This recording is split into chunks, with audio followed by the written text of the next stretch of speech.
تحریک انصاف اب الیکٹیبلز کی ضرورت نہیں ہے اس کا. جس طرح ایک دہشت گرد کی طرح پکڑا اور توڑ پھوڑ کر کے ہائی کورٹ کے اندر سے, تو رد عمل تو آنا ہی تھا. میں نے تو کبھی ریڈ لائن کا نام لیا ہی نہیں. وہ تو اپنے ہمارے کارکن لیتے تھے, تو مذاکرات تو چلتے رہے. لیکن یہ اور بات ہے کہ دوسری طرف سے رسپانس کوئی نہیں ہے. افغانستان کی خواتین خود ہی میرے خیال میں اپنے رائٹس لے لیں گی. دیکھیں, تنگ گلی میں وہ پھنستا ہے پولیٹیکل پارٹی یا پولیٹیکل لیڈر جب اس کی ووٹ بینک گر جاتا ہے, جب اس کی پبلک سپورٹ ختم ہو جاتی ہے. اصل میں تنگ گلی میں اس وقت پی ڈی ایم ہے, کیونکہ وہ مسلسل جب سے ہماری حکومت گئی تھی اس میں جتنے بھی بائی الیکشنز ہوئے ہیں 37, اس میں سے 30 ہار چکے ہیں. اور اس وقت کہ پوری اسٹیبلشمنٹ سپورٹ کر رہی ہے, اس کے باوجود الیکشن کمیشن کے ساتھ, کیئر ٹیکر گورنمنٹ ان کے ساتھ, مشینری ان کے ساتھ گورنمنٹ کی, پولیس کا استعمال, پی ٹی آئی کے لوگوں کو جیلوں میں ڈالا ہوا ہے, 1000 اندر, 10,000 سے زیادہ اندر ہیں, باقی انڈر گراؤنڈ ہیں, پھر بھی ڈر رہے ہیں الیکشن سے. وجہ اس کی ان کا ووٹ بینک نیچے گر گیا. پی ٹی آئی پاکستان کی اب سب سے بڑی پارٹی ہے, سب سے بڑا ووٹ بینک ہے. تو یا تو یہ فیصلہ ہو جائے گا کہ پاکستان میں الیکشن نہیں ہونے, مارشل لاء لگ گیا, یا ہوگا کہ الیکشن ہونے ہیں. جب بھی الیکشن ہوں گے انشاءاللہ پی ٹی آئی جیتے گی. الیکشنز تو پاکستان کی ضرورت تھی اور ہے, کیونکہ جب تک الیکشن نہیں ہوں گے پولیٹیکل سٹیبلٹی نہیں آئے گی, اکانومی سٹیبلائز نہیں کرے گی, اور اکانومی سٹیبلائز نہ کی تو پاکستان ویسے ہی بینکرپسی کی طرف چلا گیا اور ڈیفالٹ کی طرف چلا گیا, اور اس کا اتنے بڑے نقصانات ہیں. اور ویسے بھی پاکستانی قوم سب سے زیادہ اپنی تاریخ کی مہنگائی میں ڈوب رہی ہے, تو اور آگے تو ہوپ ہی نہیں نظر آ رہا. تو اس کا حل تو صرف الیکشنز تھا. تو الیکشنز تو میں پہلے دن اپنے ملک کے لیے مانگ رہا تھا, لیکن جب ہم نے اپنی اسمبلیز ریزالو کی پنجاب کی اور سندھ کی, تو وہ تو کانسٹیٹیوشن کہتی ہے کہ 90 دن میں الیکشن ہونے تھے, لیکن گورنمنٹ نے 90 دن میں الیکشن نہیں کروائے. اور اس کی وجہ, جب کہ سپریم کورٹ نے بھی آرڈر کیا تھا 14 مئی کو, وجہ اس کی یہ ہے کہ سب گھبرائے ہوئے ہیں الیکشن سے. دیکھیں, یہ تو بڑی آسان انکوائری ہے. کئی جگہ جلائے گیا, ایک کور کمانڈر ہاؤس اور ایک ریڈیو پاکستان پشاور, تو جدھر بھی آگ لگی میرے خیال میں 4-5 جگہ پہ لگی. تو یہ کتنا مشکل ہے, وہاں سی سی ٹی وی کیمراز ہوتے ہیں, سیف سٹی میں اوپر کیمراز ہوتے ہیں, یہ کتنا مشکل ہے پتہ چلانا کہ کنہوں نے یہ جلایا تھا. تو انکوائری تو بڑی اسٹریٹ فارورڈ. پرامن احتجاج کرنا تو ہمارا آئین ہمیں حق دیتا ہے.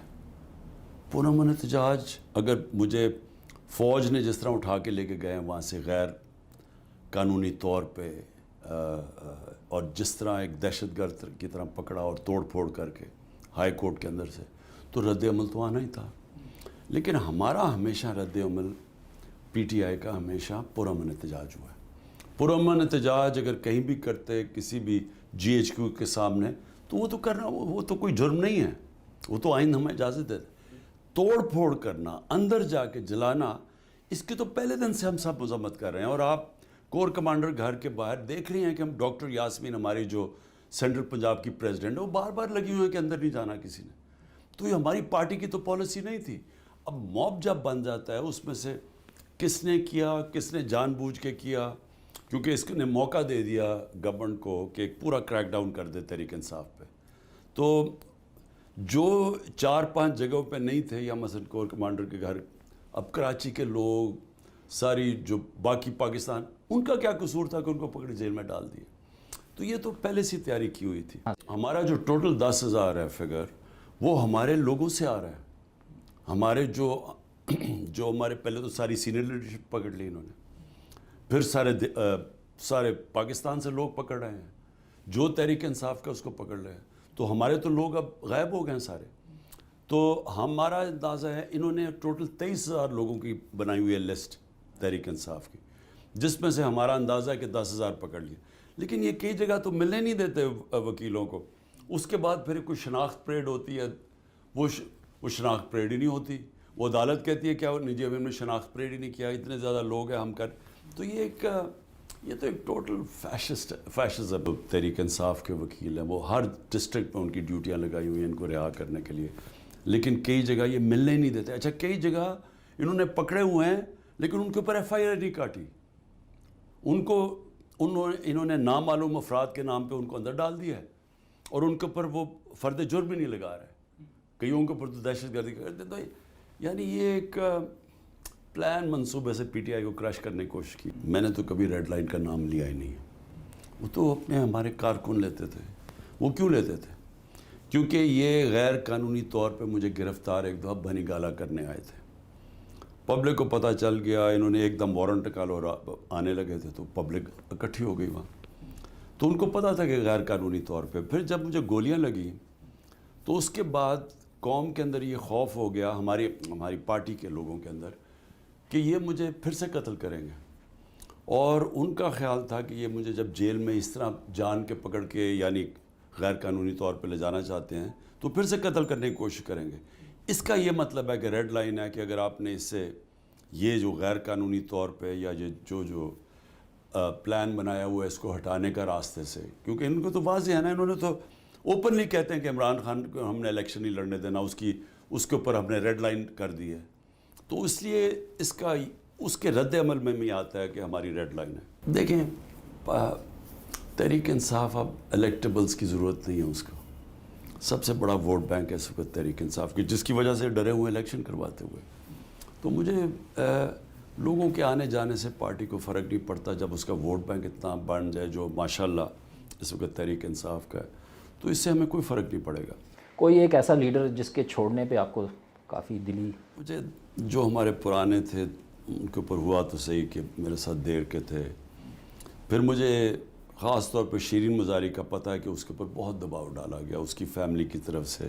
بیٹی نے پھر آخر میں کہا, بیوہ اس کی ماں ہے, تو اور اس کی صحت بھی ایسی نہیں تھی, تو اس کو کبھی کدھر جیل میں جائے کبھی کہیں لے کے جائیں. تو اس کی تو مجھے سمجھ آتی ہے کہ وہ بہت کمیٹڈ ہماری ممبر ہے جس کو انہوں نے پریشر ڈال کے چھوڑوایا. آپ مذاکرات کی آفر کر رہے ہیں کچھ دنوں سے, لیکن اس وقت حکومت اڑی ہوئی ہے کہ نہیں ہو سکتے مذاکرات. تو کوئی رابطے ہیں, کوئی کانٹیکٹ ہوا ہے آپ کے تھرو یا صدر علوی صاحب کے تھرو, کوئی اس طرح کی کوششیں؟ ہمارے مذاکرات تو مسلسل چلتے رہے ہیں. یہ کہنا کہ مذاکرات نہیں ہو رہے تو غلط ہے.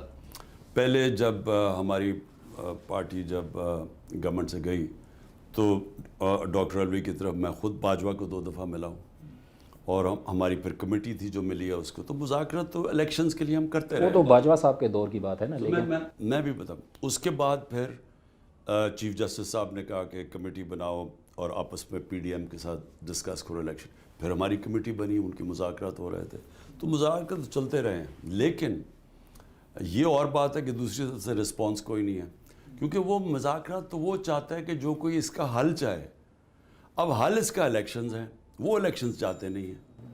اچھا, پارٹی پہ پابندی کا کتنا امکان ہے؟ اور وہ جو کہہ رہے ہیں کہ آپ کو بھی آرمی ایکٹ کے تحت آپ پہ بھی ٹرائل ہو سکتا ہے, اس کا کتنا خدشہ ہے آپ کو؟ کہہ نہیں سکتا, اس وقت تو قانون نام کی چیز ہی نہیں ہے. اس وقت تو آئین نہ فالو کر رہے, نہ ججز کے فیصلے کے اوپر عمل نہیں کیا جا رہا. ابھی جج ایک کو بیل دیتا اس کو پھر پکڑ کے جیل میں, یعنی چیف جسٹس سپریم کورٹ کے وہ آرڈر کرتے ہیں الیکشن 14 مئی کو, وہ گورنمنٹ نہیں کرتی.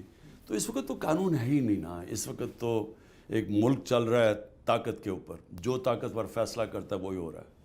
اور یہ ابھی جو نیا قانون پاس ہوا ہے, سنا ہے کہ جی شاید اس سے نواز شریف صاحب کی نااہلی ختم ہو جائے اور دوبارہ آ کے الیکشن کیمپین میں حصہ لیں, تو اس کے لیے کیا اسٹریٹجی ہوگی آپ؟ یہ آرمی ایکٹ کے تحت ٹرائی کیا سویلینز کو, تو اصل میں تو یہ تو جمہوریت ختم ہو گئی نا. اس کا مطلب سیمی مارشل لاء تو لگ گیا. اور اب یہ نواز شریف کو, میرے خیال میں یہ لنڈن پلان کا حصہ تھا کہ نواز شریف کو پوری طرح پہلے پی ٹی آئی کو ختم کرنا تھا اور اس کو بحال کرنا تھا, اس کے اوپر کیسز ختم کرنے تھے.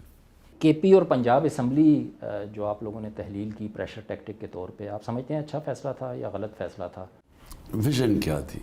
ویژن پاکستان کے لیے الیکشنز کروانی تھی, اور اگر وہ 90 ڈے کے اندر وہ الیکشن کروا دیتے تو پاکستان کی بہتری تھی اس میں. کیونکہ یہ جو سیاسی اس وقت بالکل ایک